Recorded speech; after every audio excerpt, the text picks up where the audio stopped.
हाँ अभी तो इको नहीं, मुझे तो इको नहीं, आपको? नहीं अभी नहीं हो रहा है। नहीं अभी नहीं हो रहा है। हाँ सॉरी सर, दिक्कत हो गई थी थोड़ी। इट्स ओके, टेक्निकल एरर है, होता है, नो प्रॉब्लम।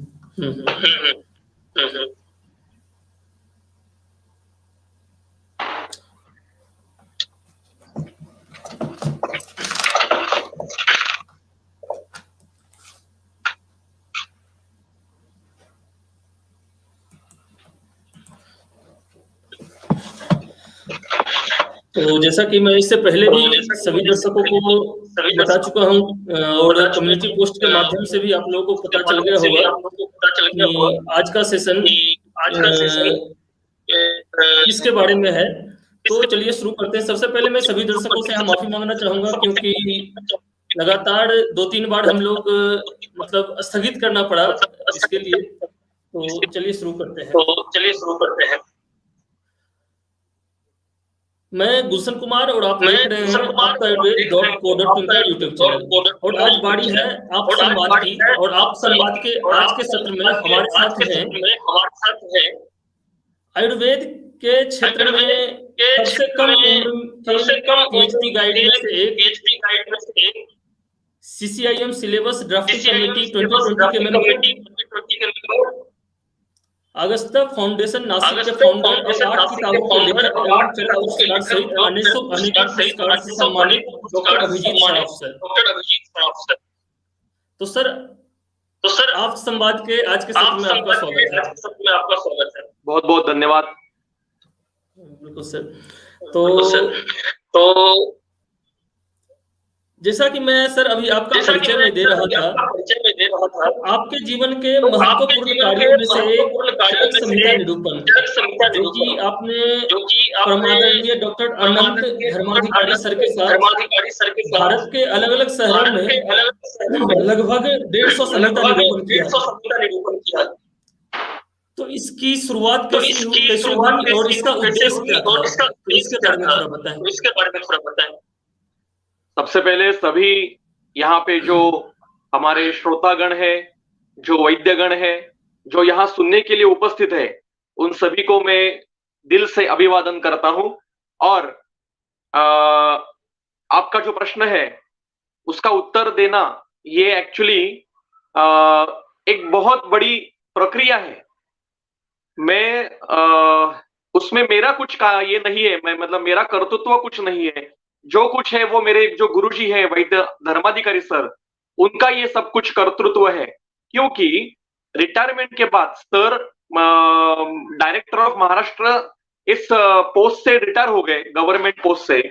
और उसके बाद में रिटायरमेंट एंजॉय करने से बेहतर उन्होंने अध्ययन अध्यापन कार्य करना शुरू कर दिया। और फिर उन्होंने सबसे पहले डोंबिवली में, महाराष्ट्र के मुंबई में डोंबिवली नाम का जो उपनगर है, वहां पे उनका पहला चरक निरूपण हुआ था। और उस निरूपण में मैं एज अ श्रोता वहां पे उपस्थित था। ये 2007 की बात है, दिसंबर 2007 की बात है। उसके बाद में मतलब अभी इसके लिए 14 साल हो गए इस घटना को। और इसके बाद में मेरे भाग्यवशात धर्माधिकारी सर, मैं जहां पे एमडी का अध्ययन कर रहा था पुणे के वाघोली आयुर्वेद महाविद्यालय में, वहां पे सर प्रोफेसर के नाते ज्वाइन हो गए। और फिर हमें रोज सर का निरूपण हमें प्राप्त होना शुरू हो गया। सर रोज दोपहर को 1 बजे से लेकर 6 बजे तक हम सभी पदव्युत्तर पदवी विद्यार्थियों का चरक संहिता अध्ययन करवा लेते थे। उस आगे के 1-1.5 साल में पूरा चरक संहिता चक्रपाणी टीका सगट उन्होंने हमारा अध्ययन करवा लिया। और फिर ये प्रक्रिया आगे चलती रही। इसके साथ में जनवरी 2008 में सर का वाघोली में पहला निरूपण हुआ। और उस निरूपण में उन प्रमुख वक्ता वो थे, पूरा निरूपण उन्होंने किया था। और उसमें सूत्र वाचन के लिए मेरी नियुक्ति वहां पे मेरे गाइड वैद्य सर देशमुख सर जी ने वहां पे कर दी। तो मैं पहले सूत्रवाचक के स्तर पर वहां पे मेरा प्रवेश हो गया। और फिर आगे 2011 तक मैं सूत्रवाचक के मतलब कितने साल, 2008 की ये बात है, 2011 तक मैं सर के हर एक निरूपण में एज अ सूत्रवाचक के स्वरूप में मैं वहां पे उनके साथ जाता था। कई बार मैं मेरे मेरे खर्चे से जाता था और उनके साथ 2-3 दिन रहता था, उनसे अध्ययन करता था। तो सर के साथ रहना और उनसे बातें करना और अध्ययन उनके साथ करना, ये एक अध्ययन की पूरी प्रक्रिया ही थी। तो मैं वही कह रहा हूं कि पूरा समर्पण देना चाहिए गुरु के प्रति और शास्त्र के प्रति, तभी कुछ हमें प्राप्त हो सकता है। 2011 में जामनगर में निरूपण चल रहा था 7 दिन का, और 7वें दिन सुबह हम जब चाय पीने के लिए 5 बजे गए थे बाहर, मैं और सर की आदत है कि सुबह 5 बजे उनको चाय लगती है, और हम दोनों पीने के लिए बाहर गए थे, टहलने के लिए भी और चाय पीने के लिए भी। तो सर ने मुझे पूछा, आज 7वां दिन अंतिम दिन है, आज क्या लेने वाले हम? तो मैंने कहा, सर बाकी सब्जेक्ट तो सारे हो गए, अब अंतिम सब्जेक्ट आवरण है, आवरण आपको लेना है आज। हर निरूपण में आप ऐसा ही करते हैं। तो उन्होंने कहा कि क्या क्या बताता हूं मैं, बताइए मुझे। तो मैं उनको, क्योंकि 3-4 साल से मैं सुन रहा था वही निरूपण, बार बार सुनने से मेरे सब कंठस्थ हो गया था। मैंने कहा कि आप इस क्रम से लेक्चर देते हो और उसमें आप ये उदाहरण देते हो, ये सूत्र बताते हो, फिर ऐसा जाते हो, पूरा उन्होंने सुन लिया। तो उन्होंने कहा, हाँ ठीक है, थोड़े से चेंजेस उन्होंने करवा दिए। और जैसे निरूप, मुझे लगा आप सर बात करेंगे, मेरा तो सूत्रवाचक का काम है। जैसे लेक्चर शुरू हो गया, अब सोचिए कि मेरे ऊपर क्या बीती होगी। जैसे लेक्चर शुरू हो गया, हम वहां पे जाके बैठ गए। सर ने कहा कि आज 7वां दिन है, अंतिम दिन है, और मेरे बगैर मैं लेक्चर नहीं लूंगा। आज ये मेरे जो साथ में हमेशा रहते हैं, ये आज व्याख्यान देंगे। आप सोचिए, जामनगर जैसी जगह, वहां के सारे एमडी पीएचडी छात्र, राम बाबू द्विवेदी जैसे आचार्य वहां पे बैठे हैं सामने, महेश व्यास जी सामने बैठे हैं, और मैं छोटा सा एमडी स्टूडेंट था वहां उस समय, और मुझे आवरण के ऊपर लेक्चर देने के लिए सर ने मुझे बिना किसी इंटीमेशन के बता दिया कि आपको लेक्चर लेना है। तो मैंने घबरा घबरा के जो सर बोलते थे उसी पद्धति से बोलने का प्रयास किया। जो कुछ गलतियां हो गई वो सर ने बाद में उनके व्याख्यान में दुरुस्त ठीक कर दिया, और बाकी जो शेष रहेगा वो भी उन्हें पूरा किया। लेकिन मुझे कॉन्फिडेंस आ गया कि हाँ, अगर मैं जामनगर में बोल सकता हूं तो मैं कहीं पर भी बोल सकूंगा। उसके बाद में फिर सर ने मुझे एक एक टॉपिक तैयार करने के लिए कहा, और फिर धीरे धीरे एक एक टॉपिक तैयार करते करते अब ऐसी है कि मैं पूरा का पूरा निरूपण में अकेला कर सकता हूँ, 4-4 दिन का, 7-7 दिन का। तो ये सभी सर की कृपा है। मैंने एक ही चीज की, मैंने पूरे समर्पण से, सर जो कहेंगे वो मैंने किया। वो कहेंगे कि आपको ये बोलना है, तो मैंने कहा हाँ मैं ये बोलूंगा, मतलब ये विषय तैयार करना है तो विषय जी जान से तैयार किया और वो वहां पे रखने का प्रयास किया। तो आयुर्वेद के क्षेत्र में गुरु के प्रति पूरा समर्पण होना यह अत्यंत आवश्यक है। आज 14 साल के बाद यह अवस्था है कि केवल मैं नहीं, कम से कम 100 से ज्यादा ऐसे लोग हैं कि जो अपने अपने स्तर पर चरक संहिता का अध्ययन करते हैं, चरक संहिता का निरूपण करते हैं, और ये सभी धर्माधिकारी सर के कारणवश है। वही उसके प्रेरक है, वही उसके उद्गाता है। आज 149 चरक निरूपण हुए हैं, और 150वां जो निरूपण है वो अयोध्या में होने वाला है अभी सुश्रुत संहिता के ऊपर। तो आज के ये पूरे प्रवास में, पूरे जर्नी में, जामनगर, एआई, जयपुर, कोयम्बतूर, केरल, पलक्कड़, त्रिवेंद्रम, हुबली, देन क्या कहते हैं, हसन, जहां पे आप नाम लो वहां वहां ये निरूपण हुए हैं इस 14 साल में। और लोगों ने हमें बहुत सहकार्य किया है, और बहुत लोग इससे प्रेरित होकर वो भी अपना अपना संहिता अध्ययन का कार्य कर रहे हैं। एक बदलाव मैंने ऐसा देखा है कि मैं जब बीएमएस में था, पढ़ता था, तो चरक संहिता का अध्ययन इतना प्रचलित नहीं था, अपने अपने स्तर पे करते थे। पर धर्माधिकारी सर के इस प्रयास से अब सामूहिक त्या चरक संहिता अध्ययन पूरे भारतवर्ष में होना शुरू हो गया है, और इसके लिए कारण धर्माधिकारी सर है, और मैं छोटा सा उनके साथ में, एक मेरा स्वभाव उनके साथ है। अभी आगे का कार्य लेकिन हमें लेके जाना है। बिल्कुल बिल्कुल। और आपके इन बातों के बाद में परम आदरणीय डॉक्टर धर्माधिकारी सर को बहुत बहुत धन्यवाद करना चाहूंगा आयुर्वेद के क्षेत्र में अहम योगदान देने के लिए। तो सर, जैसा आपने बोला कि 150वां जो अयोध्या में होने वाला है, तो शायद वो आयुर्वेद कुंभ के बारे में आपने बताया, तो इसके बारे में थोड़ा बताया, आयुर्वेद कुंभ के बारे में।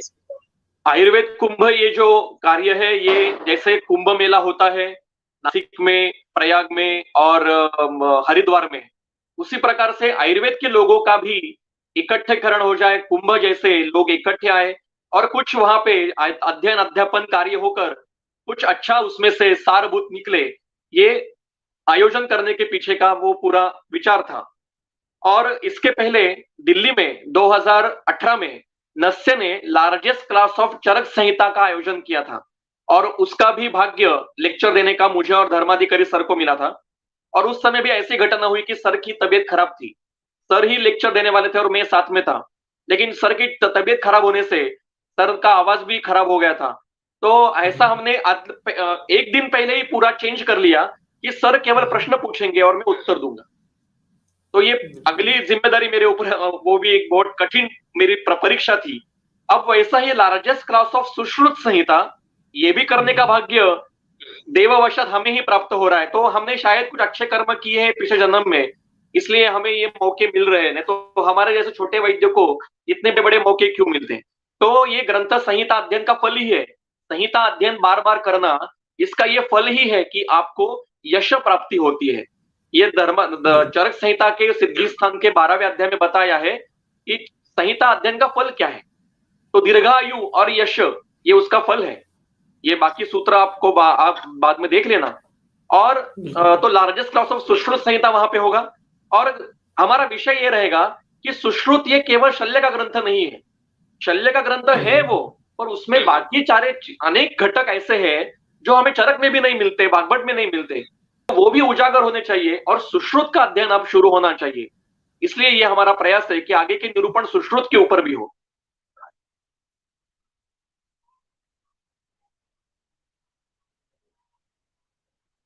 आपकी आवाज गई है। तो जैसा कि सर संहिता अध्ययन के बारे में आपने बताया, तो इसी से रिलेटेड मैं आगे प्रश्न पूछना चाहूंगा कि आयुर्वेद के पाठ्यक्रम में संहिता अध्ययन का क्या महत्व है और संहिता अध्ययन की क्या पद्धति होनी चाहिए।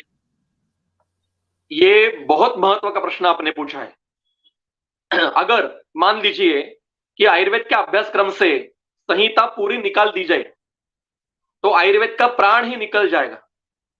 संहिता ये विषय आयुर्वेद का प्राण है। क्यों? क्योंकि जो कुछ आयुर्वेद हमें प्राप्त है आज, वो संहिता के द्वारा ही प्राप्त है।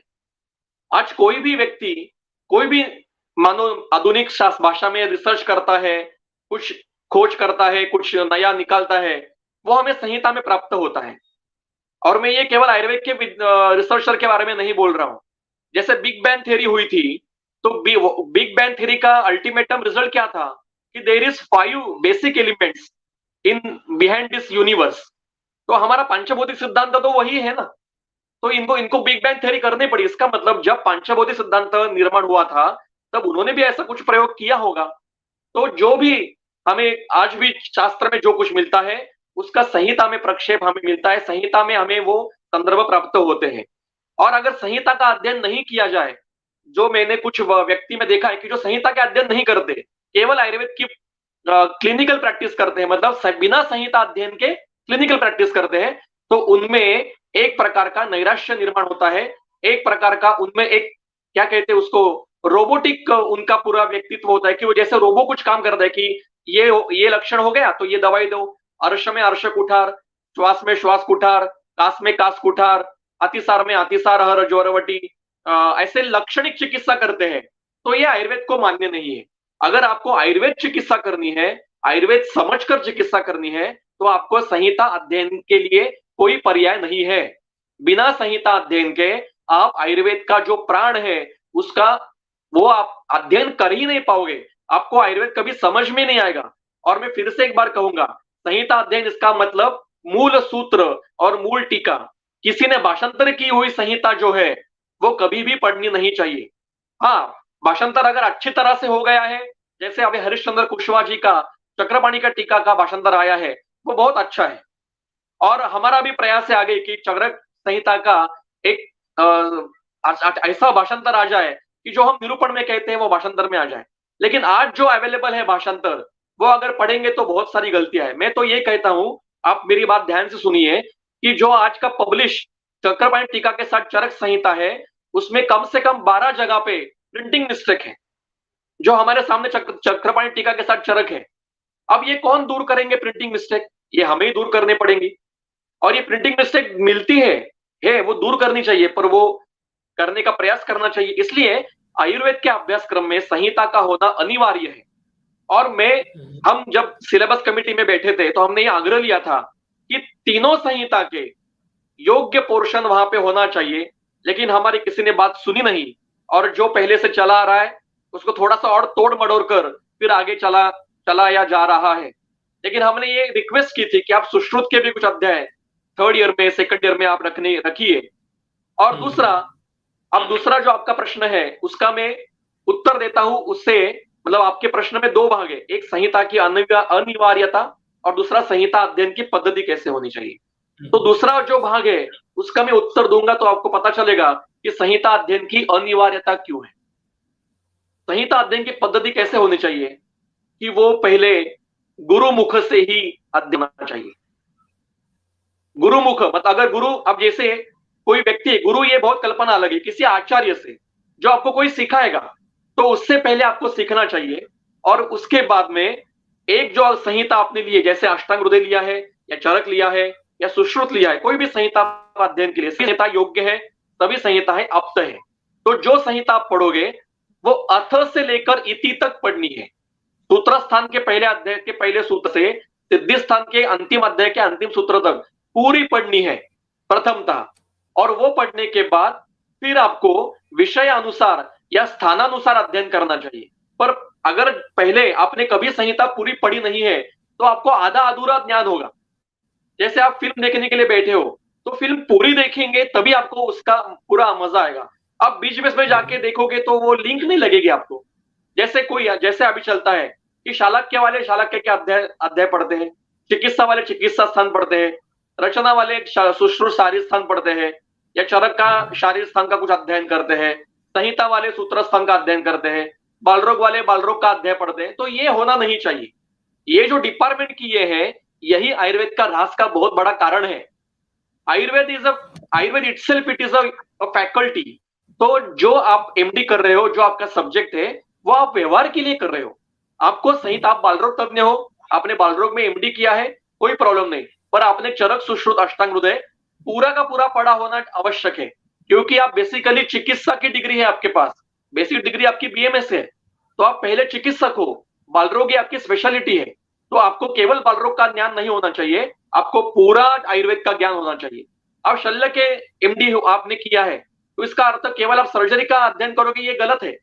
ये एलोपैथी में ठीक है, एलोपैथी को इनको कोई संहिताएं नहीं है उनकी, लेकिन हमारे शास्त्र का पूरा, आप शल्य तज्ञ भी हो पर पहले आप काय चिकित्सक हो, ये भूलना नहीं चाहिए। केवल सर्जरी की और छोड़ दिया तो आप शल्य तज्ञ नहीं हो। सर्जरी करने के बाद जिन दोषों का प्रकोप हुआ है उन दोषों को भी आपको ठीक करना है। केवल हर्निया हो गया, हर्निया निकाल दिया तो आपका काम खत्म नहीं हुआ। हर्निया करने वाले दोष जो शरीर में है, हर्निया ये एकदेशीय शोथ है, तो ये एकदेशीय शोथ उत्पन्न करने वाले दोषों को भी आपको ठीक करना है। वो अगर आपने ठीक नहीं किया तो दूसरी जगह, किसी जगह पे शोध उत्पन्न हो जाएगा, दूसरा कोई व्याधि उत्पन्न हो जाएगा, आपको उसको ठीक करना पड़ेगा फिर। इसलिए केवल सर्जरी करना ये आपका उद्देश्य नहीं होना चाहिए। सर्जरी मतलब सर्जिकल कंडीशन जो उत्पन्न हुई है उसके पीछे के दोषों की भी चिकित्सा आपको करनी है, तभी आप यशस्वी चिकित्सक हो जाओगे, यशस्वी सर्जन हो पाओगे। केवल सर्जरी की छोड़ दिया ऐसा नहीं। आप शालक्य के तज्ञ हो तो केवल शालक्य का अध्याय पढ़ोगे ऐसा नहीं है, आपको पूरा चरक, पूरी बृहत्त्रयी पढ़ना आवश्यक है, तभी आपको शालक्य का पूरा ज्ञान प्राप्त होगा। ये आधा अधूरा पढ़ के हम पर ह्रास कर रहे हैं, पूरा डायलूट हो रहा है शास्त्र हमारा। इसलिए संहिता के अध्ययन की पद्धति ये होनी चाहिए कि पूरी संहिता पहले पढ़ लीजिए, फिर विषयानुसार अध्ययन कीजिए, और केवल एक बार पढ़ के नहीं होगा, बार बार अध्ययन करना पड़ता है, और वो रोज करना पड़ता है। रोज 1 घंटे, आधा घंटा, 15 मिनट क्यों होना, आपको संहिता का अध्ययन अनिवार्य है, करना ही चाहिए। कई बड़े बड़े वैद्य मैंने ऐसे देखे हैं जिनकी बहुत बड़ी बड़ी प्रैक्टिस है, 200 के पेशेंट है, पर वो रोज संहिता अध्ययन करते हैं। वो मैंने देखा, मेरे आंखों से देखा है। धर्माधिकारी सर जी अभी 75 ईयर्स के, रोज 1 घंटा पढ़ते हैं। तो ऐसे लोग हैं, हम तो बहुत छोटे हैं उनके सामने, हम कोई सामान्य व्यक्ति, हम तो ऐसे बड़े बड़े लोग जो करते हैं उनका मार्ग अनुक्रमण करके हम उनके पीछे जाना चाहिए, और संहिता नित्य पठन में रहनी चाहिए। अब पठन की पद्धति कैसे हो, श्लोक जो पढ़ना है तो भाषांतर कभी मत पढ़िए, पहले श्लोक पढ़िए, श्लोक गद्य में हो या पद्य में हो वो पहले पढ़िए, उसका अर्थ लगाने का प्रयास कीजिए। अब अर्थ कैसे लगाने का, तो किसी भी पद्य में या गद्य में आपको 3 चीजें ढूंढनी पड़ती है। पहले क्रियापद ढूंढिए, उसके बाद कर्ता ढूंढिए और क्रियापद के अनुसार कर्म ढूंढिए। तो आपको फिर कर्ता कर्म क्रियापद ऐसे लगेगा और आपको अन्वय लगाना आ जाएगा। बहुत आसान चीज है ये, और फिर उसका अर्थ लगा पाएंगे आप। उसके बाद जो आपने अर्थ लगा है या जो आपको अर्थ लगा है सूत्र का, वो सही है या गलत है, ये चेक करने के लिए टीका पढ़िए। संस्कृत की जो एक विषय की जो एक प्रकार की क्या कहते हैं डर जो हमारे मन में होता है, वो बिल्कुल निकाल दीजिए। संस्कृत सबसे आसान लैंग्वेज है, सबसे आसान लैंग्वेज। पूरी दुनिया में सबसे आसान लैंग्वेज संस्कृत है, और जिसको संस्कृत आती है ना, वो दुनिया की किसी भी भाषा का अध्ययन कर पाता है। इसलिए संस्कृत का निकाल दीजिए। धीरे धीरे धीरे करके करके करेंगे आप, तो 6 महीने में संस्कृत आपको पूरी आ जाएगी। और संस्कृत कितनी आवश्यक है, आपको केवल विभक्ति क्या है पता होनी चाहिए, क्रियापद का प्रत्यय क्या है पता होना चाहिए, समास विग्रह करता आना चाहिए, संधि विग्रह करने आना चाहिए, बस। हमें कोई संस्कृत में महामहोपाध्याय होना नहीं है। हमें आयुर्वेद के संहिता को जानने के लिए जितना संस्कृत आवश्यक है उतना पर्याप्त है। और ये कोई भी सामान्य विद्यार्थी कर पाता है अध्ययन। जो 8, 9 स्टैंडर्ड और 10 स्टैंडर्ड का जो संस्कृत है, विषय है टेक्स्ट बुक का, वो संस्कृत हमें पर्याप्त है।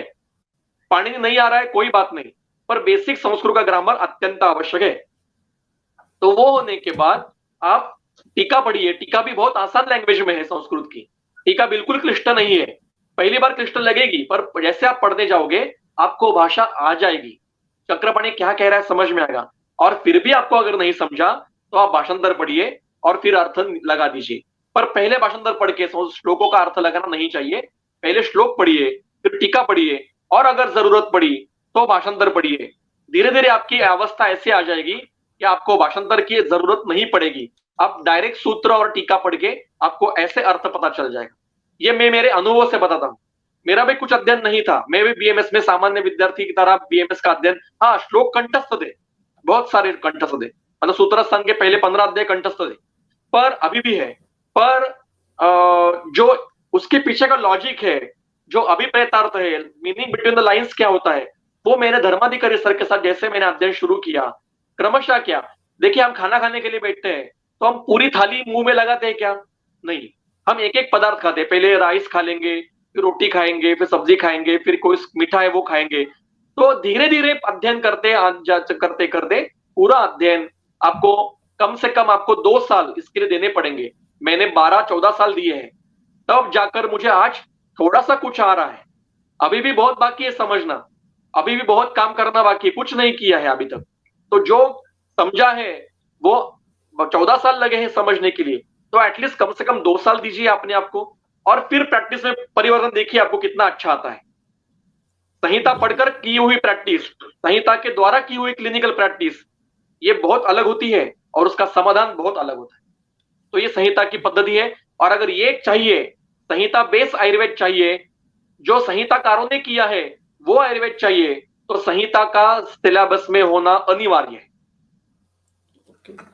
तो जैसा कि सर आपने बताया भाषांतर नहीं होना चाहिए, तो संस्कृत का अध्ययन आयुर्वेद में क्या महत्व रखता है? क्योंकि तो ये बड़ा हर्डल है। 11th 12th पास करके बच्चे आते हैं तो संस्कृत से डर जरूरी तो नहीं कह सकते हैं, लेकिन डर बना रहता है। क्या तो होता है, इसको कैसे दूर किया जाए? प्रॉब्लम कहाँ हो रही है वो बताता हूं मैं। हम उनको डायरेक्ट पाणिनियम सिखाना शुरू कर देते हैं।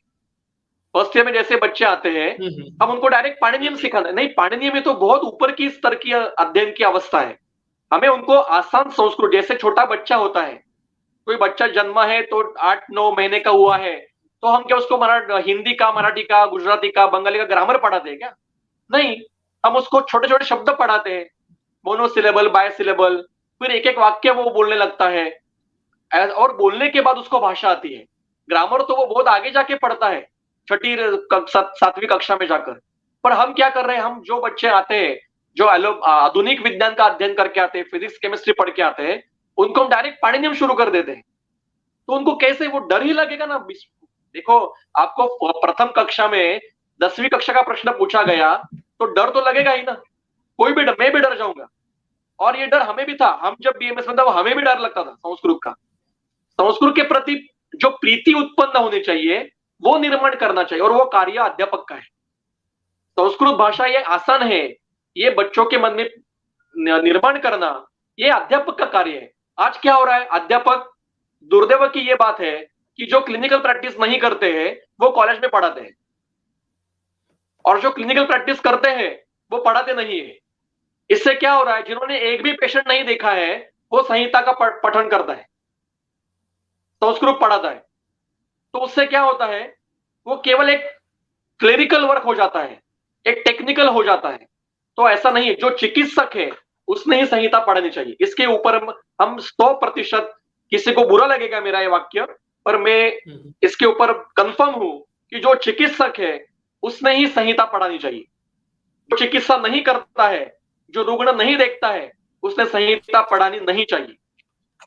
तो कॉलेज में, अभी कॉलेज में तो जो स्ट्रक्चर है या जो गवर्नमेंट का स्ट्रक्चर है वो हम नहीं बदल पाएंगे।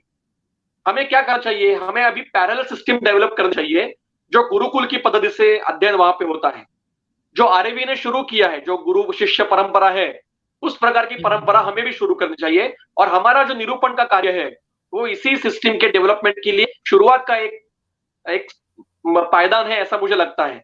क्योंकि कॉलेज में अभी कोई परिवर्तन नहीं होगा, सिस्टम में परिवर्तन नहीं होगा, कोई बदल नहीं पाएगा। अभी कोई भी माइका लाल ऊपर जाके बैठे वो सिस्टम नहीं बदल पाएगा। तो हमें दूसरी सिस्टम खड़ी करनी चाहिए, उसके प्रतिसृष्टि निर्माण करनी चाहिए, जहां पे संहिता का चिकित्सा के दृष्टि से अध्ययन हो। देखिए, आयुर्वेद की संहिता ये संस्कृत के ग्रंथ नहीं है, साहित्य के ग्रंथ नहीं है, ये चिकित्सा के ग्रंथ है, ये कभी भूलना नहीं चाहिए। चरक संहिता में, सुश्रुत संहिता में, अष्टांग हृदय में, अष्टांग संग्रह, जो भी ग्रंथ है, वैशिष्ट्य रत्नावली, एक एक वाक्य ये चिकित्सा का ही है। अचिकित्सकीय, नॉन क्लिनिकल ऐसा कुछ भी नहीं है। संहिता इज अ क्लिनिकल सब्जेक्ट। चिकित्सा जिसमें वर्णन की है वो नॉन क्लिनिकल कैसे हो सकता है? अभी मैं आभार मानूंगा, बहुत धन्यवाद दूंगा अभी के एनसीएसएम जो नया निर्माण हुआ है, सीसीएम का जो डेवलप हुआ है, उन्होंने अभी के नए पोर्शन में संहिता को क्लिनिकल सब्जेक्ट किया है। ये शायद आपको पता होगा, नहीं मुझे मालूम नहीं, जो सुनने वाले हैं। अब संहिता नॉन क्लिनिकल नहीं है, अब संहिता ये क्लिनिकल सब्जेक्ट है। इसके लिए मैं सेंट्रल गवर्नमेंट का आभारी हूं, धन्यवाद देता हूं उनके इसके प्रति। तो संहिता एक क्लिनिकल, और संस्कृत का डर निकाल दीजिए। देखिए संस्कृत में क्या है, जो हम बोलेंगे ना, जो उच्चार है वही लिखेंगे, और जो लिखेंगे वही हम बोलेंगे। कहीं पे पी साइलेंट है, कहीं पे एन साइलेंट है, ऐसा संस्कृत में नहीं है।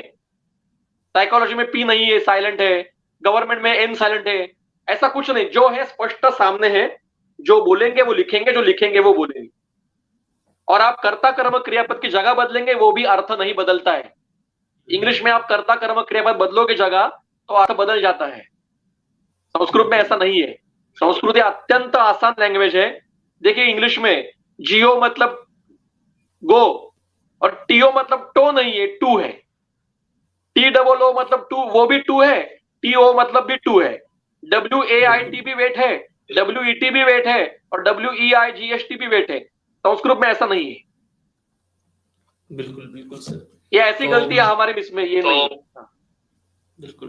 तो आपने बहुत अच्छी तरीके से संस्कृत के डर को कैसे दूर किया जाए बताया। और अगले प्रश्न की तरफ बढ़े सर। तो जैसे आपने पीएचडी में चरक संहिता के टीकाकारों का तुलनात्मक अध्ययन किया, वो किस पद्धति से किया, इसके बारे में बताएं। पीएचडी में जब मुझे एडमिशन मिली, मेरे गाइड वैद्य सर देशमुख सर जी के कारण, उनके प्रेरणा के कारण मैंने पीएचडी में एडमिशन लिया। और मेरा यह स्वप्न था कि मैं अगर काम करूंगा पीएचडी में तो मैं टीकाकारों के ऊपर ही करूंगा। और जैसे मैंने काम करना शुरू किया, मेरे मतलब प्रोसेस से, वो एक पीएचडी एक बहुत मतलब जैसे प्रसव होता है उसी प्रकार का एक बहुत पेनफुल कंडीशन होती है पीएचडी की पूरी। कहीं पर भी आप पीएचडी करो आपको तकलीफ होने ही वाली है।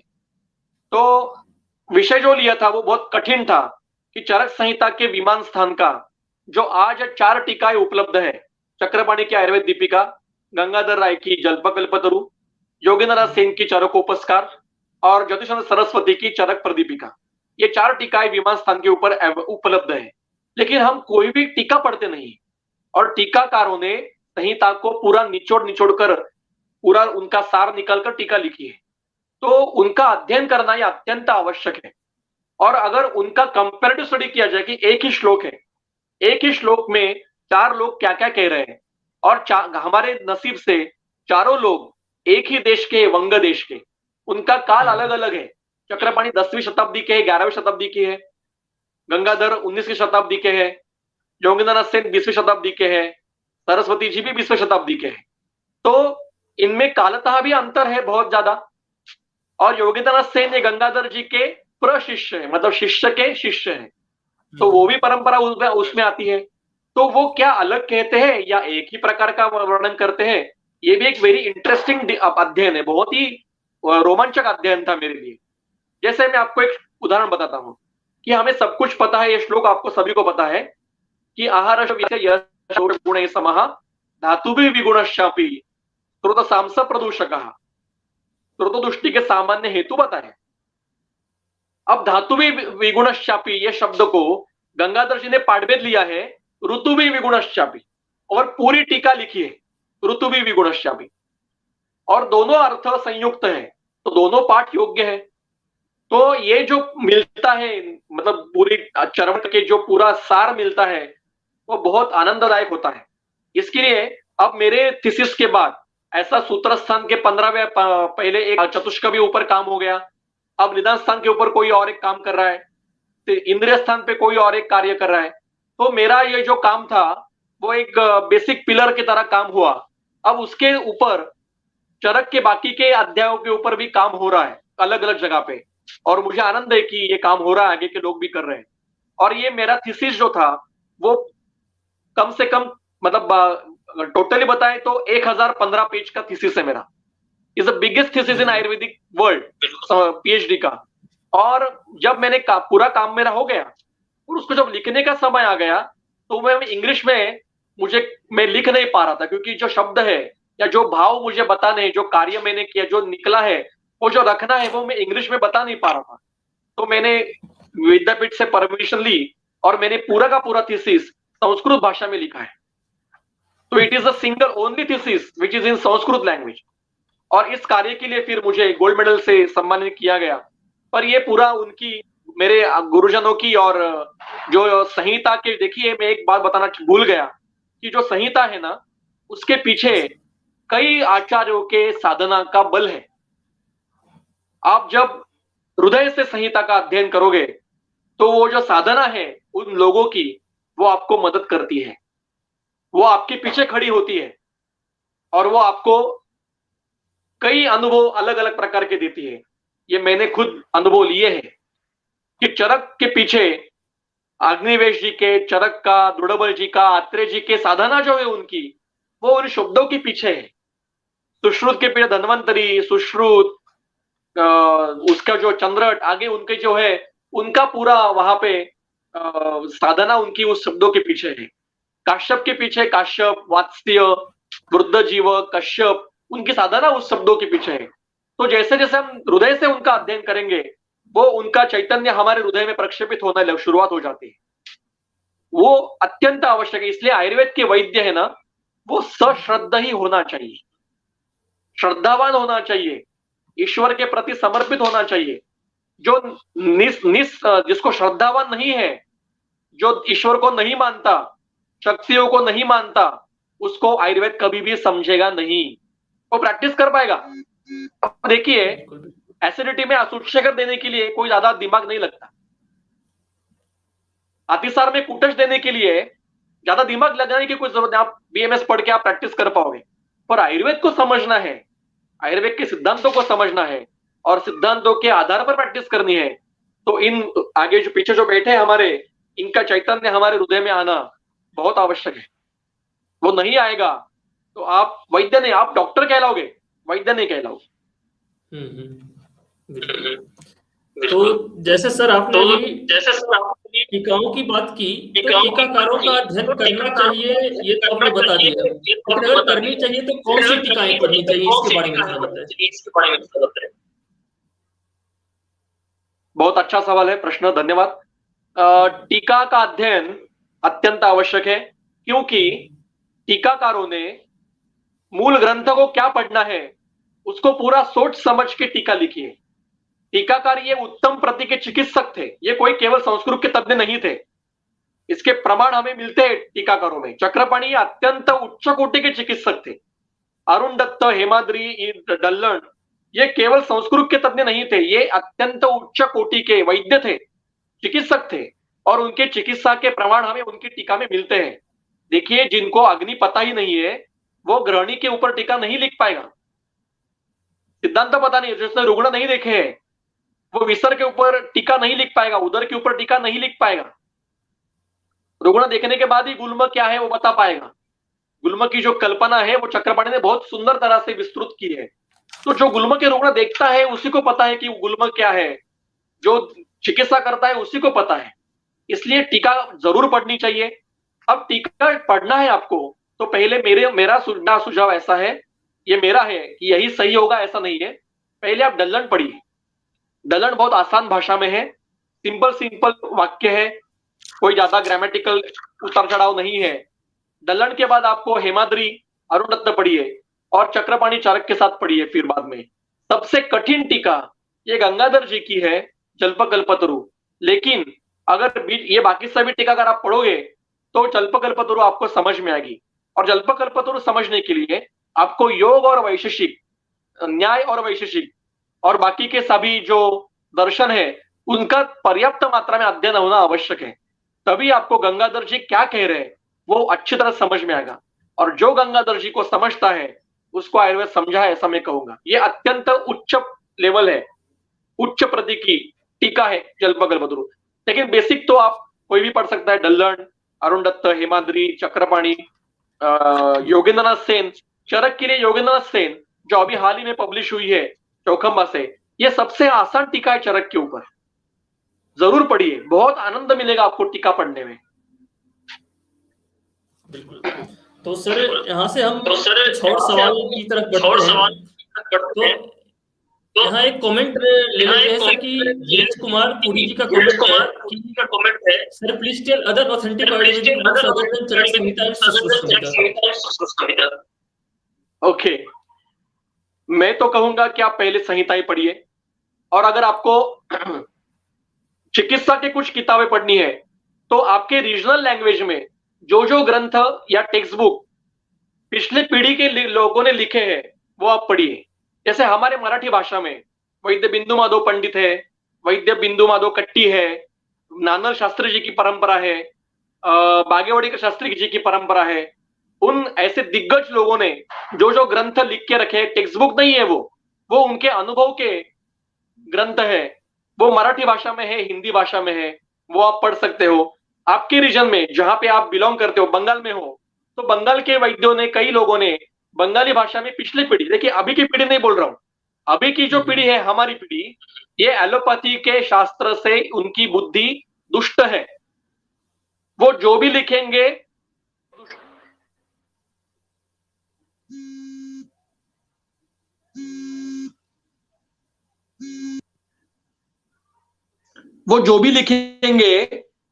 एलोपैथी को ध्यान दृष्टि में लग के देख पाएंगे। जैसे उदाहरण बताऊं, ग्रहणी बताना है तो वो कोलाइटिस का वर्णन करेंगे,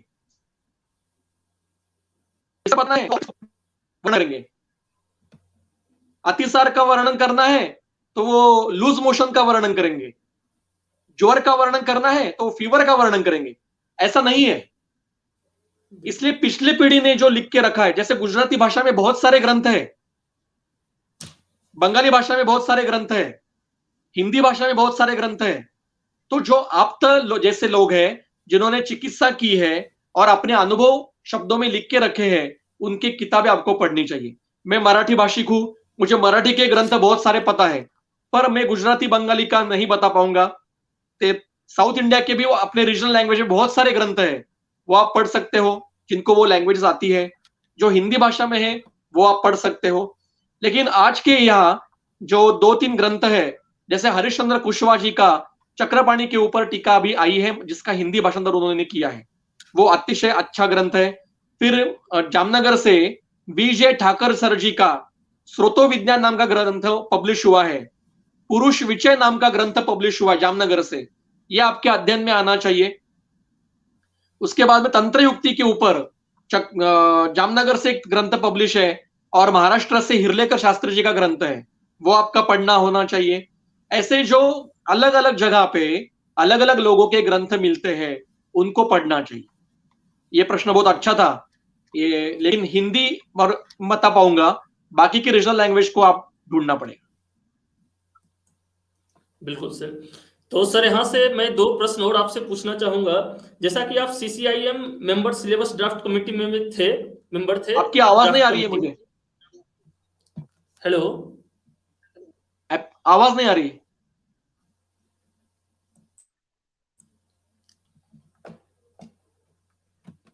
हाँ सर, मुझे आप सुन पा रहे?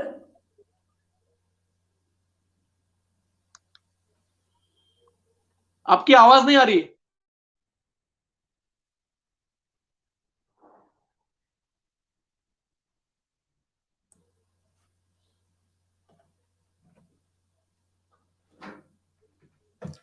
हेलो,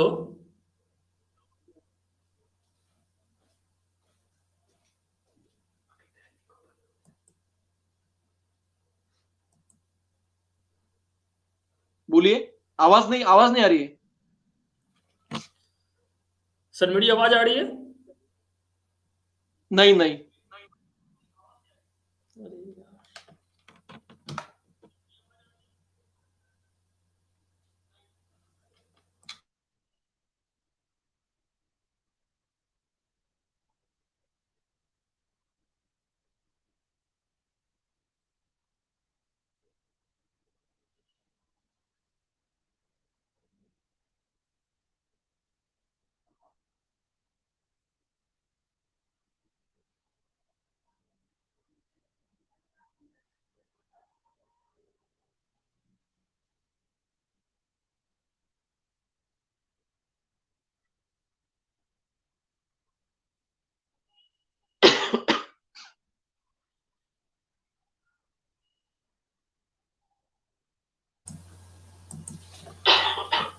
हेलो, हाँ बोलिए। आ रही है आवाज सर? हाँ, थोड़ी पतली से आवाज आ रही है, पर आ रही है, समझ पाऊंगा मैं। बोलिए। Okay okay sir. तो सर मैं ये बोल रहा था कि जैसे आप सिलेबस ड्राफ्ट कमेटी CCIM का जो मेंबर भी थे आप पहले 2020 में, तो हाँ। तो मैं यहाँ एक बात ये पूछ रहा था कि जैसे जो प्रैक्टिकली यूज में नहीं है उसको भी सिलेबस में इंक्लूड किया गया है, तो मतलब मैं ये कह रहा था कि कई बच्चों के दिमाग में ये आता है कि अगर अभी प्रेजेंट टाइम में प्रैक्टिकली यूज में नहीं है तो इन चीजों को हटा क्यों नहीं दिया जा रहा है? देखिए, ऐसा है कि जो प्रैक्टिकली आप कौन, मतलब बच्चे कौन तय करने वाले हैं कि क्या प्रैक्टिकल में उपयोग नहीं है, क्या नहीं है।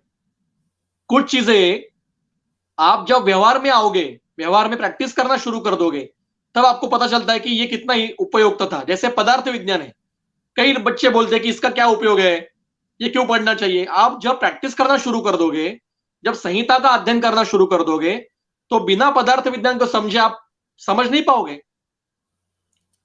दर्शन शास्त्र दर्शनों का अध्ययन जो है वो अत्यंत आवश्यक है आयुर्वेद समझने के लिए, और बिना दर्शन शास्त्र के अध्ययन के बगैर आपको आयुर्वेद समझ में नहीं आएगा, क्योंकि वो समकालीन है। और ये आपको आगे जाके प्रैक्टिस में, देखिए, आयुर्वेद का अर्थ केवल द्रव्य का उपयोग करना नहीं है। सूट शेखर दिया, वात विध्वंस दिया, महालक्ष्मी रस दिया, ये दिया वो दिया, मतलब आयुर्वेद नहीं है। आयुर्वेद एक लाइफ साइंस है, और उसके लिए आपको इन सभी चीजों का, मेरे विचार से तो अभी के पोर्शन में और पहले के पोर्शन में जो उपयुक्त नहीं है, ऐसे कुछ भी घटक नहीं है। सभी घटक उपयुक्त ही है, और ये आपको अभी लगेगा कि ये कुछ यूजफुल नहीं है, पर आप जब प्रैक्टिस करना शुरू कर दोगे तब आपको उसकी उपयुक्तता समझ में आएगी। बिल्कुल। As a CCIM syllabus draft committee के मेंबर, मैं एक और प्रश्न यहाँ पूछना चाहूंगा सर कि आधुनिक विज्ञान, मॉडर्न साइंस की जरूरत क्यों है आयुर्वेद को समझने के लिए, या जरूरत है भी या नहीं, इसके बारे में थोड़ा बताएं। बिल्कुल नहीं है, बिल्कुल नहीं है। आधुनिक विज्ञान की अध्ययन की जरूरत आयुर्वेद समझने के लिए बिल्कुल भी नहीं है, क्योंकि ये दो अलग अलग शास्त्र हैं। उनके बेसिक सिद्धांत अलग अलग है, प्रिंसिपल्स अलग है, उनके विचार अलग अलग है। आधुनिक साइंस क्या कहता है कि जो भी व्याधि होता है वो किसी वायरल फीवर, बैक्टीरिया या फंगल के कारण ही होता है, किसी वायरल मतलब किसी जीवाणु के कारण होता है, लेकिन उनमें निज व्याधि का विचार ही नहीं है। लेकिन आयुर्वेद इन सबसे आगे है। तो आयुर्वेद का अलग मतलब इसका अर्थ आधुनिक विज्ञान का अध्ययन करना नहीं चाहिए ऐसा नहीं मैं कहूंगा। आधुनिक विज्ञान का अध्ययन जरूर करना चाहिए, पर आयुर्वेद समझने के लिए वो नहीं करना चाहिए। दो शास्त्र अलग अलग है, उनको अलग अलग रखिए। जैसे पाक शास्त्र मतलब खाना बनाने का शास्त्र और संगीत शास्त्र दोनों अलग अलग है ना। दोनों की नियम आप दूसरे को लगाओगे क्या? नहीं लगाओगे। फिर भी दोनों का अध्ययन आप कर सकते हो, व्यवहार भी कर सकते हो। तो आधुनिक विज्ञान आवश्यक है, क्योंकि आज के जमाने में आपके पास रुग्ण कोई फाइल लेके आता है तो वो पढ़ के समझना तो चाहिए कि क्या है वर्णन लिखा है, और आज की भाषा में आपको डिस्कशन करने के लिए, अन्य लोगों से बातें करने के लिए, आपका विषय समझने के लिए आधुनिक विज्ञान का पर्याप्त अध्ययन अत्यंत आवश्यक है। पर आयुर्वेद समझने के लिए वो आवश्यक नहीं। आयुर्वेद की पूरी समझने की प्रक्रिया ये अलग है। और चरक एक जगह पे कहते हैं कि आयुर्वेद समझने के लिए जो शिष्य की बुद्धि है वो अनुपस्कृत होनी चाहिए। चरक विमान अध्याय 8 शिष्य के गुण में बताया है कि शिष्य की बुद्धि ये अनुपस्कृत होनी चाहिए, मतलब अन्य किसी शास्त्र से संस्कारित बुद्धि नहीं होनी चाहिए। बिल्कुल।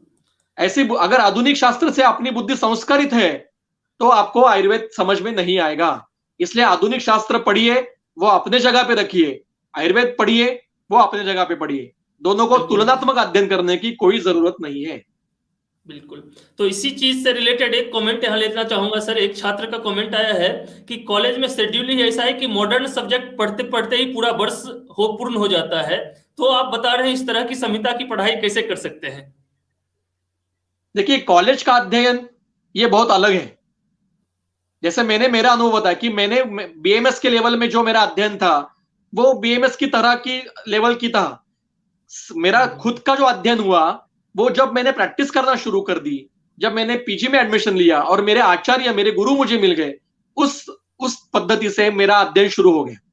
संहिता समझने की प्रक्रिया मेरी बीएमएस के बाद की है। तो और अभी जो कॉलेज में जो अभी का जो शेड्यूल है ना, एक और 1.5 साल का, वो गलत था। ये अभी चेंज हो गया है। नए पोर्शन में अभी 1.5 साल का 3 वर्ष होने वाले हैं। तो उसमें ये सवाल, ये प्रॉब्लम नहीं रहेगा। तो आपको पर्याप्त समय मिलेगा अध्ययन करने के लिए। और मैं आपको एक रिक्वेस्ट करूंगा कि ध्रुव त्रिवेदी जी, आपको एक मैं आपसे थोड़ा सा एक थोड़ा बड़ा हूं, आपका बड़ा भाई हूं, इस नाते से मैं आपको बताता हूं कि आप दिन में 15 मिनट सिर्फ 15 मिनट सुबह उठने के बाद संहिता पढ़िए। और वो परीक्षा की दृष्टि से मत पढ़िए। परीक्षा का अध्ययन ये अलग बात है। आप संहिता पढ़िए आयुर्वेद समझने के लिए, बस 15 मिनट सिर्फ, बस बहुत बहुत हो गया। दिन भर संहिता लेकर बैठने की कोई जरूरत नहीं है। कई लोग दिन में देखता हूं फेसबुक पे संहिता को ऐसे ऐसे गले लगा के बैठते हैं, ऐसे गले लगा के बैठते हैं, फोटो निकालते हैं। इतना करने की कोई जरूरत नहीं है। ये गला लगाकर कुछ नहीं होगा। आपको संहिता पढ़नी है, उसको जानना है, और वो 15 मिनट भी काफी है आपको बीएमएस के लेवल पर। और परीक्षा के लिए आपका अध्ययन अलग है। और मॉडर्न पढ़िए आप बिल्कुल, क्योंकि वो सब्जेक्ट में है, पढ़ना चाहिए। पर बिना आयुर्वेद के आपकी प्रैक्टिस नहीं चलेगी, बिल्कुल नहीं चलेगी। इसलिए आयुर्वेद पढ़ना ही आवश्यक है। बिल्कुल। तो यहाँ सर एक और कमेंट मैं यहाँ लेना चाहूंगा कि सर चरक संहिता पर ऐसा टीका वैद्य बनवारी लाल गौड़ जी द्वारा रचित, जिसे आरएवी ने पब्लिश किया है, उसके बारे में आपके विचार क्या है? हाँ, बिल्कुल पढ़ सकते हो। बहुत बनवारीलाल गौड़िया आप्त है, आचार्य है आज के जमाने के, प्रतिचरक भी उनको कहते हैं। बहुत ही उनका अध्ययन बहुत उच्च स्तर का अध्ययन है उनका। तो उनके अनुभव से उन्होंने वो टीका लिखी है, आप जरूर पढ़ सकते हो, कोई प्रॉब्लम नहीं। पर मैं फिर से बताऊंगा, मूल संहिता के बगैर किसी ने भी लिखा हुआ दूसरा कोई पढ़ना नहीं है। पहले मूल संहिता पढ़िए, उसके बाद बाकी के सभी जो व्याख्या है, ये ऐषणा ये व्याख्या है, ये टीका नहीं है। व्याख्या लिखी है उन्होंने, व्याख्या और टीका में फर्क है। तो इनकी व्याख्या है ऐषणा, इस व्याख्या को पढ़िए आप। ऐसे कई व्याख्या है अभी जो हिंदी में लिखी गई है तो उसको पढ़ सकते हैं आप। पर वो अंतिम स्थिति में पहले मूल सूत्र पढ़िए, नहीं मिला तो चक्रपाणी वगैरह टीकाएं पढ़िए, उससे भी नहीं समझा तो फिर इनकी जैसी व्याख्याएं पढ़िए। तो ये स्तर है अध्ययन का, पढ़ने में कोई प्रॉब्लम नहीं। सर मैं यहाँ एक और प्रश्न रखना चाहूंगा कि अभी बहुत बड़ी बड़ी बातें हो रही है आयुर्वेद के उत्थान को लेकर, अलग मिस्ट्री भी बनाई गई है। तो आपके अनुसार आयुर्वेद के उत्थान के लिए ज्यादा जरूरी क्या है? उद्यमशीलता, मुझे आपका प्रश्न रिसर्च? सुनाई दे रहा है, आवाज नहीं आ रही, बिल्कुल आवाज नहीं आ रही।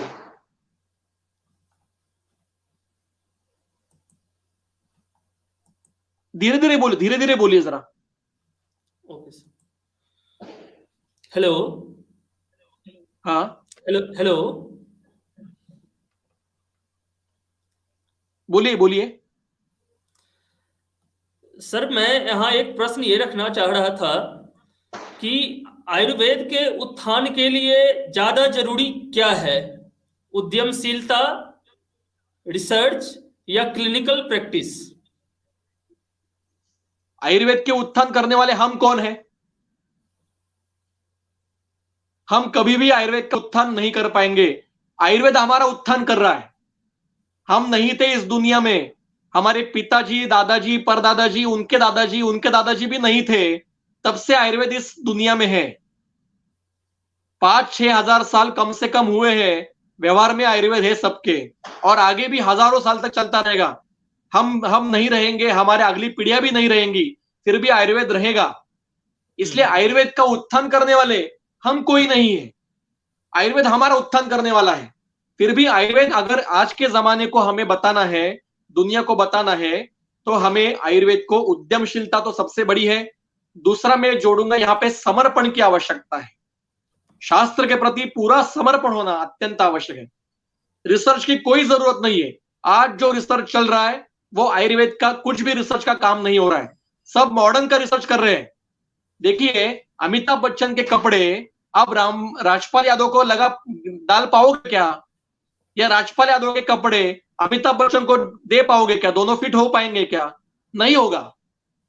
वैसे ही आधुनिक विज्ञान के नियम आप आयुर्वेद शास्त्र को लगाने के लिए जा रहे हो, ये कभी सफल नहीं होगा। मुझे बताइए 3 पीढ़ियों से आधुनिक विज्ञान की रिसर्च के मतलब मॉडर्न रिसर्च लेके आयुर्वेद प्रूव करने का प्रयास कर रहे हैं, क्या फर्क हो गया? कितना प्रभाव हो गया उसका? कुछ नहीं हुआ है। मेरी प्रैक्टिस में तो कुछ बदलाव नहीं आया। इतने सारे पीएचडी थीसिस हो गए, एमडी थीसिस हो गए, मेरी प्रैक्टिस तो वैसे की वैसी, जो दादाजी मेरे चिकित्सा करते थे वैसे चिकित्सा मैं भी करता हूं। पित्त के साम पित्त में सूट शेखर में आज भी देता हूं, मेरे दादाजी भी देते थे। क्या फर्क आ गया है? तो एक मॉडर्न रिसर्च का कुछ कितने भी कष्ट करे, ये पीढ़ियां जाएंगी, पर मॉडर्न रिसर्च लेकर आयुर्वेद का प्रूव करने का प्रयास इनको कुछ फल देने वाला नहीं है। आयुर्वेद अगर आयुर्वेद को प्रूव करने वाले आप कौन हो? कोई नहीं हो। आयुर्वेद ऑलरेडी प्रूव्ड है, आपको बस जो है वो बताना है, जो वर्णन किया है वो बस बता दीजिए बस। रिसर्च क्या है? कुछ नहीं, जीरो है रिसर्च। ये मेरा वाक्य थोड़ा तीखा है, लगेगा बहुत लोगों को, पर सत्य है। इतने रिसर्च सेंटर है भारत में, उसका क्या उपयोग है? हमारी क्लिनिकल प्रैक्टिस में क्या उपयोग है उसका? कुछ नहीं है। तो ये 5% जीरो एरर, ये आधुनिक रिसर्च की जो बातें बताते हैं, उसका कुछ भी उपयोग नहीं है। सब मतलब सर के ऊपर से पानी है, कुछ भी उपयोग नहीं है। अगर आपको आयुर्वेद जानना है तो आयुर्वेद के सिद्धांतों को, आयुर्वेद के संहिताओं से, आयुर्वेद के आचार्यों से सीखो और उसका व्यवहार में काम करो। मॉडर्न रिसर्च से कुछ नहीं होने वाला, समय और पैसे की बर्बादी है केवल और केवल। और तीसरा मुद्दा क्लिनिकल प्रैक्टिस। जो क्लिनिकल प्रैक्टिस नहीं करता उसको आयुर्वेद कभी भी समझेगा नहीं। केवल ग्रंथ पढ़ के बातें बताना ये किसी काम का नहीं है। जो आप बोल रहे हो इसके पीछे आपको आपके अनुभव होने चाहिए। कम से कम 2 शुद्ध वात प्रकोप के रुग्ण आपने ठीक करने चाहिए। मेरी 16 साल की प्रैक्टिस हो गई है, 16 साल की। मैंने केवल 2, इतने प्रैक्टिस में केवल 2 पेशेंट शुद्ध वात प्रकोप के देखे, स्वतंत्र वात प्रकोप के। बाकी के सारे वात प्रकोप के रुग्ण मेरे परतंत्र है। आम प्रदोष से वात प्रकोप है, संतर्पण से वात प्रकोप है। अध्यशन से वात प्रकोप है, लेकिन रुक्षादि गुणों से वात प्रकोप होकर वातवृद्ध, अपने हेतु से वातवृद्ध होकर वात व्याधि होना केवल 2 रुग्ण मैंने देखे हैं 16 साल की प्रैक्टिस में। तो ये जितनी प्रैक्टिस आप ज्यादा करोगे उसका उतना आपका अनुभव ज्यादा बढ़ेगा। बिल्कुल। वैसे तो सर ये एक कमेंट मैं लेना चाह रहा हूं, तो इस कमेंट का क्या जवाब देना उचित होगा? क्या कमेंट है? After how many years we can see 3 star 4 star Ayurveda hospital like Apollo care MD. कुछ जरूरत नहीं है ऐसे हॉस्पिटल्स की, ये सब पैसे कमाने के धंधे हैं।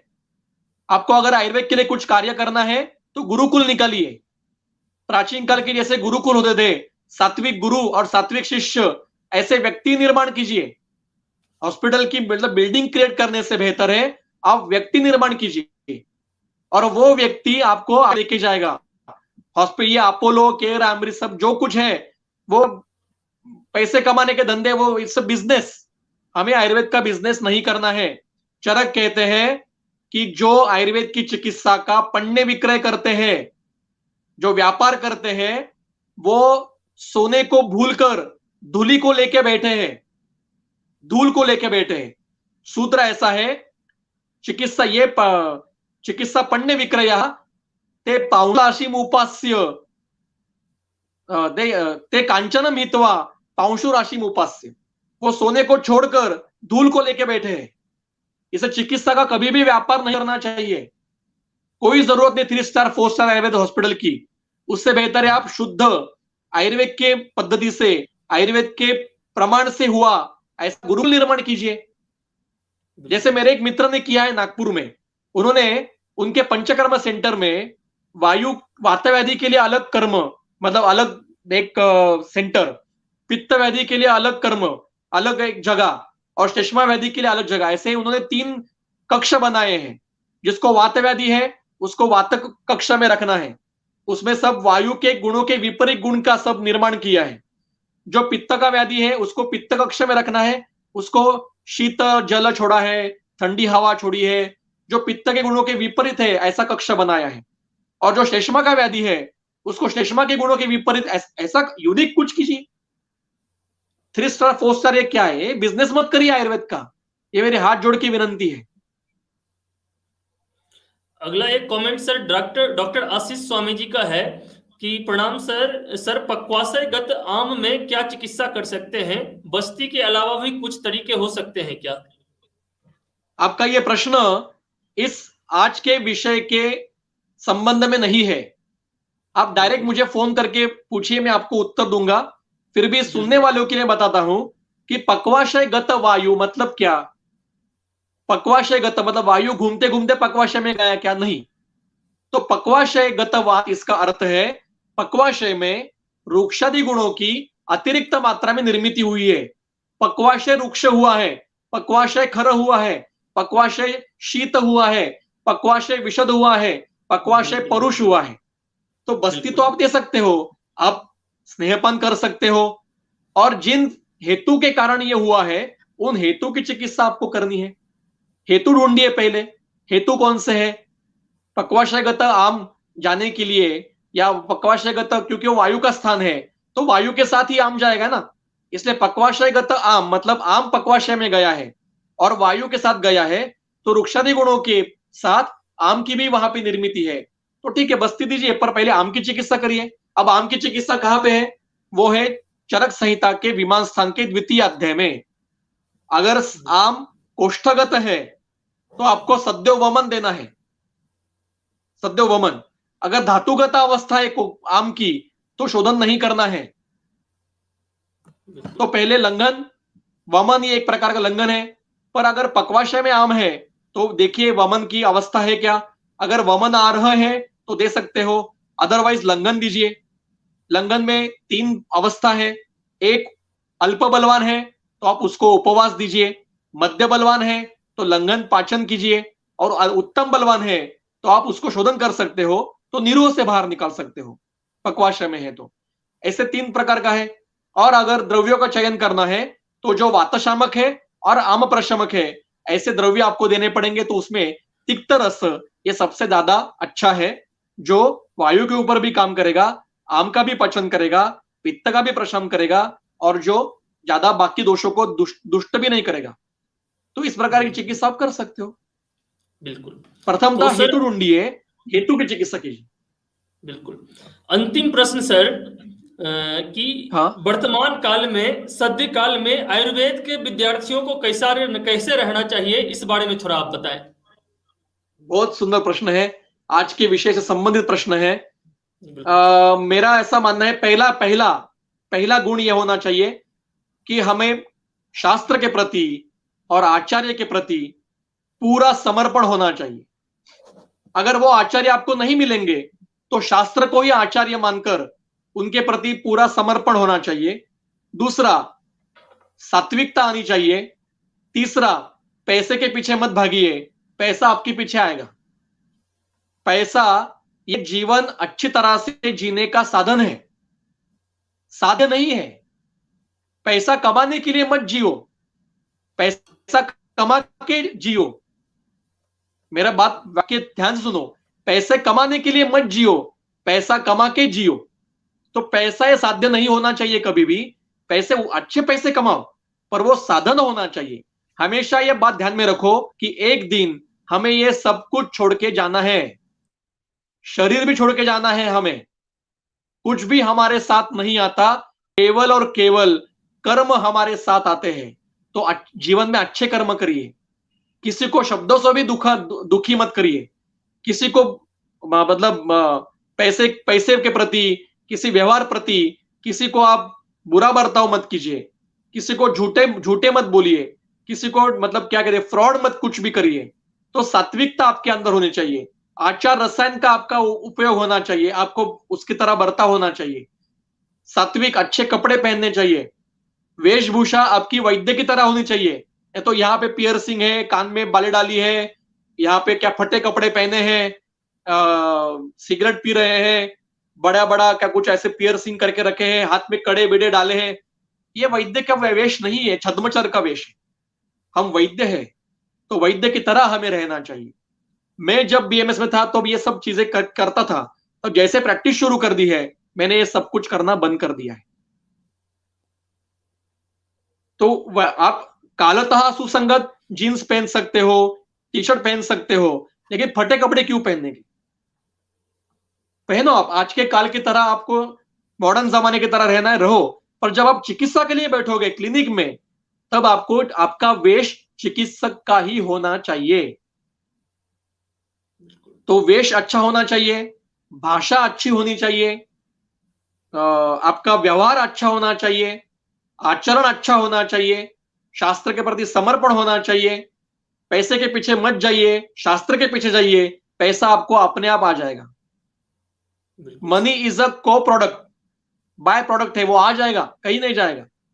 शास्त्र के प्रति कार्य कीजिए, रुग्णों को अपने पुत्रवत जानकर उनकी चिकित्सा कीजिए, उनकी दुआएं प्राप्त कीजिए, आपको सब कुछ जिंदगी में मिल जाएगा।